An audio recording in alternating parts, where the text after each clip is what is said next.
Alors la question des problèmes liés aux usages de cannabis pendant la grossesse est une question tout à fait importante parce que la consommation de cannabis pendant la grossesse n'est pas sans poser des problèmes.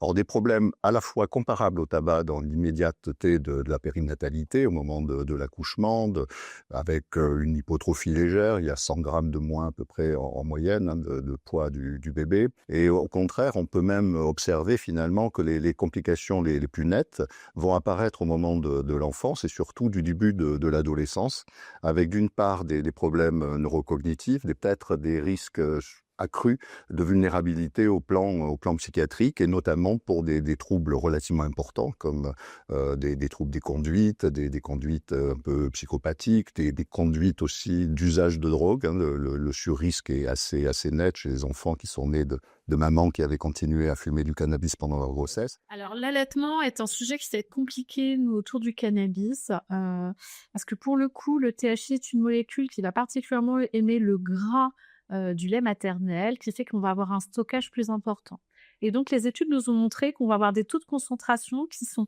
beaucoup plus élevés chez un bébé qui est allaité au sein et donc qui a reçu du THC que même in utero. On sait qu'il y a des gommes à mâcher, on sait qu'il y a des moyens aussi de vaporiser. Mais ce qui va être le plus embêtant à terme, en termes de neurodéveloppement, c'est l'exposition au THC. Si bien que quelle que soit la forme d'administration du THC, sous cet angle-là, en tout cas, il n'y aura pas de bénéfice direct par rapport au bébé. Et puis, il y a une autre question qui est celle du CBD.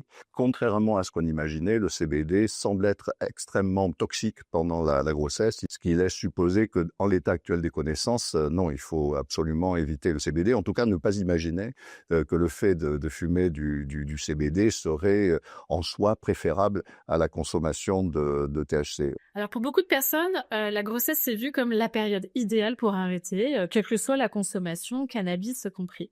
Et donc cette grossesse, physiologiquement, n'est pas du tout une période idéale. C'est une période qui est très compliquée. Les femmes le décrivent bien, notamment lors du premier trimestre et aussi quand elles arrivent, autour de l'accouchement. Des bouleversements aussi dans les interactions avec leurs proches, avec leur entourage familial, certains qui vont être soutenants, d'autres pas du tout et donc sur cet aspect-là, eh bien, pour certains, ça va être une bonne occasion, pour d'autres, ça peut les mettre en difficulté.